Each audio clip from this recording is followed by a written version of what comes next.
I gotta say first, thank you so much for doing this interview. I have to apologize that we're doing this interview now because it's like, as we speak, it's the end of Pride Month as we're coming to this. So it's like, I wish we could have done this earlier, but I can still say Happy Pride Month. Thank And you. even more importantly, congratulations on season 2 of Slow Pitch.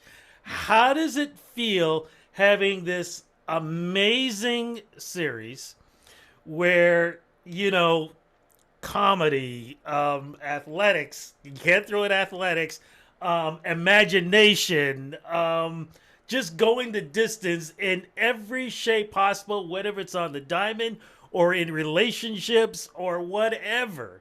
How does it feel having something that to me is such a breakthrough and a fresh of breath air? Well, first of all, I think thank you for saying all those nice things about the show. And no need to apologize for coming in late because like the Pride Parade is this Sunday. So I feel like we're actually hitting like right at the right time because we were about to go like full tilt Pride. Like and I feel with like a bang, this weekend is like apex Pride. I feel like after that it's just a little bit of like denouement. Everyone's kind of like, oh, we gotta like throw our rainbow flags in the washing machine for we gotta get another week out of this. But it's so exciting for us to have the second season come out, and I love how you said it's like a breath of fresh air because that's absolutely what we hope it is. We really just want to spread some laughs and some pure joy out there for everyone. Absolutely. Well, I always look at it like, if the Bad News Bears was all female and they were older or League of Their Own, if they weren't supposed to just going around and pouring tea to be, proper, if they just drank the whole time, that's what this would have been. Because, like I said, you guys are so much fun. And even though relationships are complicated and all these other things, you remind us as much as we watch, baseball and it's such a big business and, people got to pay big bucks and whatever to see games, or even when people go out in little leagues and how parents can be all tough on their kids and yelling at umpires. You see it on YouTube and stuff like that. You guys just go back and you remind that people are people no matter, who and what they are, and that it's a fun game in every way possible. And you remind us of that. You remind us that summertime, baseball time, it's supposed to be fun.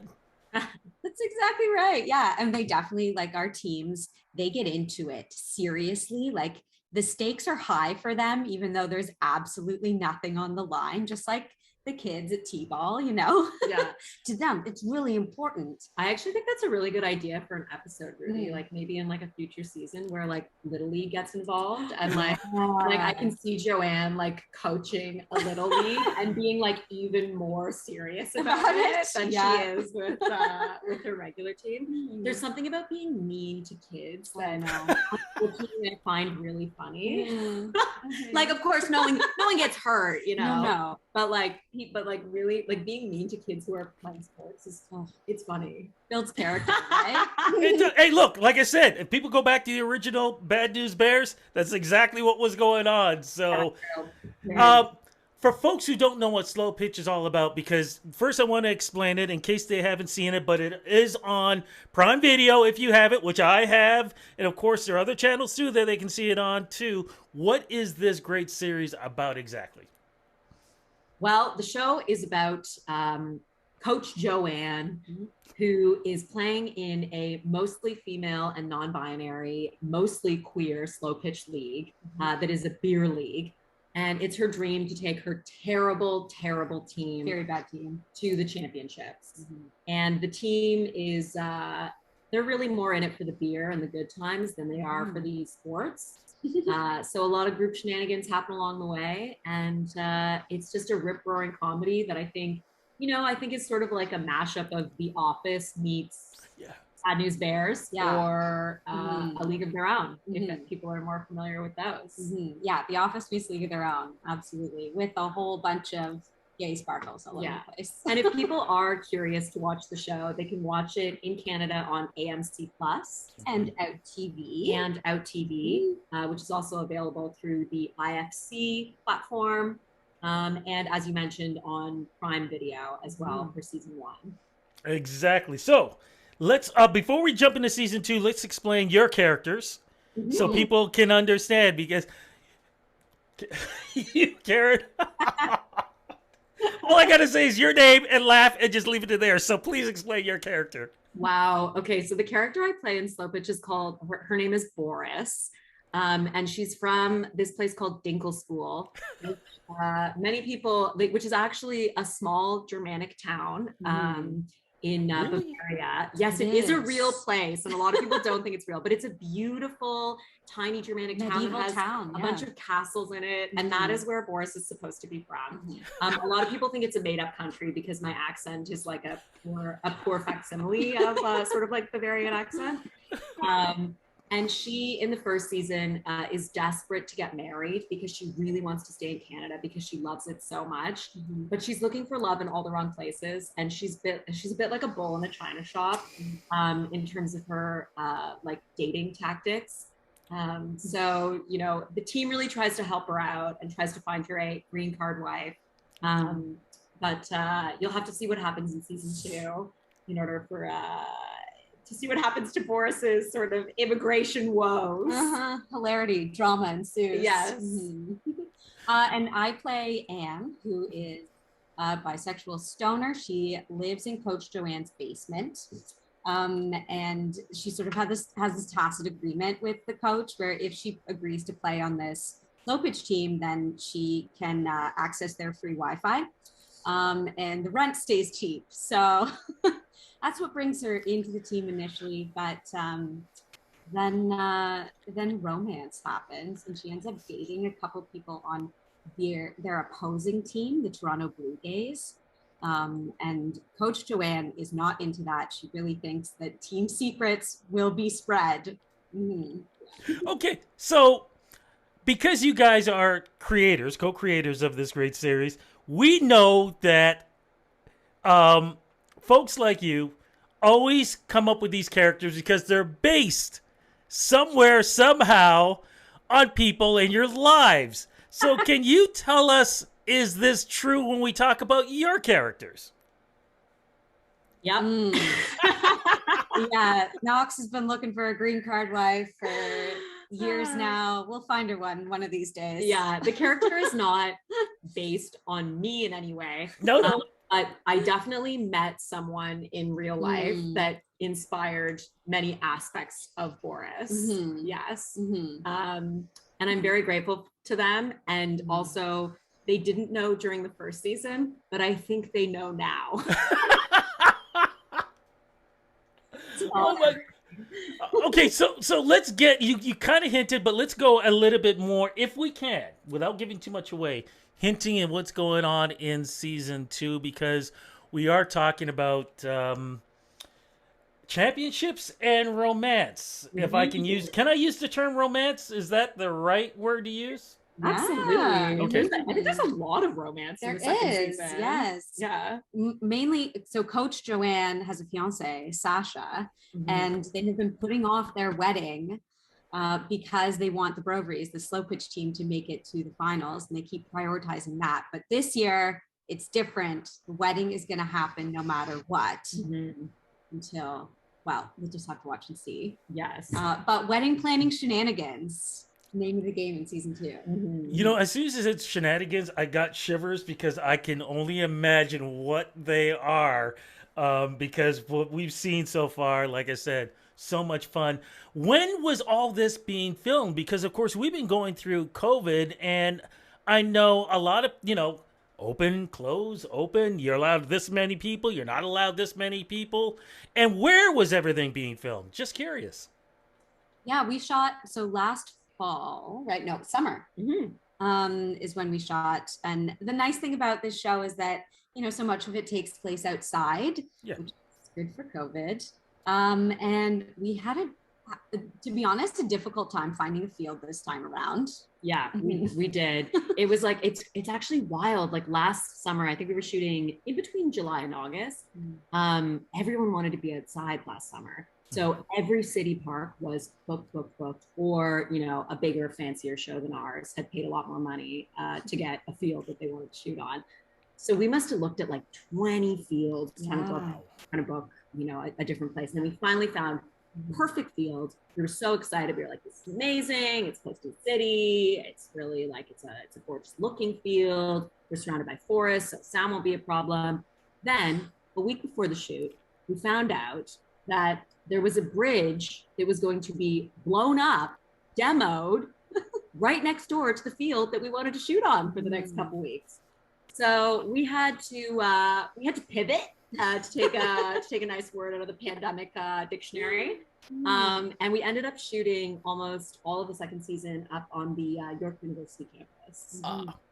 And it was like by the skin of our teeth we got that field though. I feel like we locked down that location like 4 days before cameras. Yeah, it was wild. I'm just curious though, did you have in the back of your head like, well, is there a way that we can work out this explosion thing happening into the... Oh, 100%.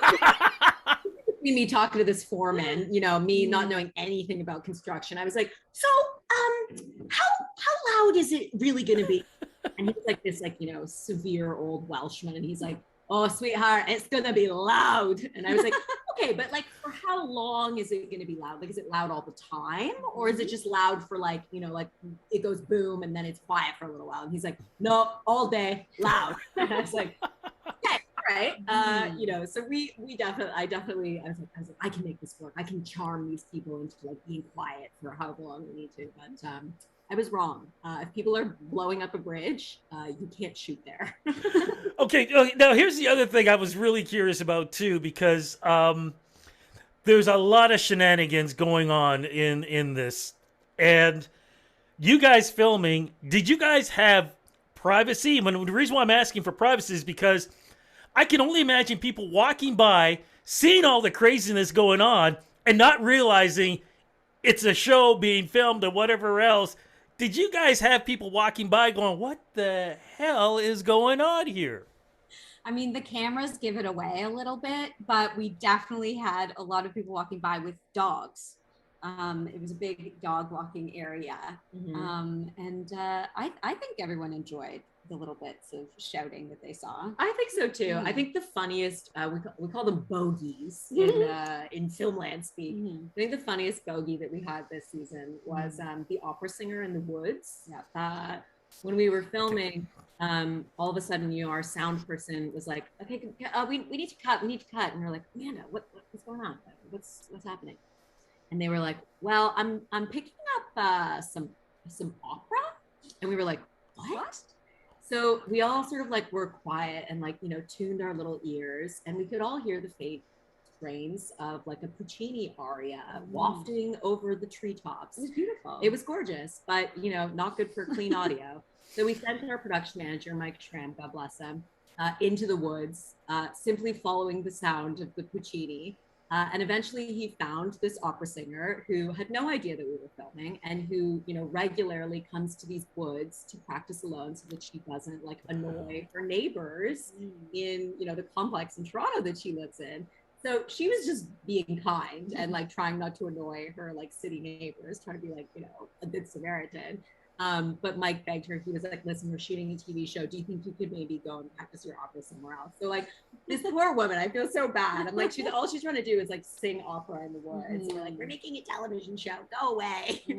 But that was pretty funny. See, and again, my thinking, knowing the two of you, is like, can we have her on the other team singing opera or something, or singing the national anthem or whatever else? Like, did it cross your minds?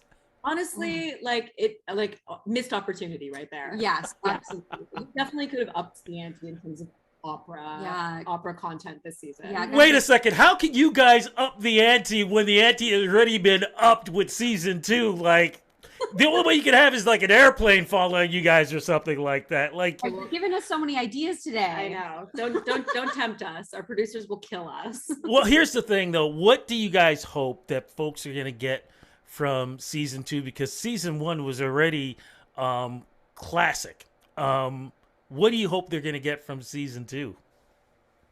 Well, I think in season 2, what was so exciting for us, even when we were on set, was that everybody came in knowing their characters so quickly. And it was almost as though, like, we didn't have to do that thing where you gotta, like, when you're making a new friend and it's like, things aren't easy because you kind of gotta get to know them a little bit, and you gotta understand their sense of humor and like figure out who they are. It's like in season 2, you're already friends with these people. So you already have a common language. You already get each other's jokes, and you can kind of just get right into it. So I hope that when people watch season 2, it's just like hanging out with a bunch of friends that you haven't seen in a year, who know you and you know them, and you're going to laugh a lot together. Watch season 2 and come home. Yeah. Okay, as we wrap this up, Karen, I'm going to ask you, in your character's voice and attitude, what would you want folks to get from coming to see the games and hopefully you guys being in the championship? What would your character say? Well, oh my God, that is big question. I hope that if everybody's going to come to the game, that they're going to have a nice time, but also that we're going to have like lots of frosty, crispy beers for the drinking. And if everybody is there, then hopefully they are looking sexy and hot, because I would love to go on a date with anybody who's interested in baseball, and also beer, and also Boris. So beer balls and Boris is what's coming. Oh my goodness, that was perfect. Thank you so much for this interview. It was a blast. Congratulations on season 2.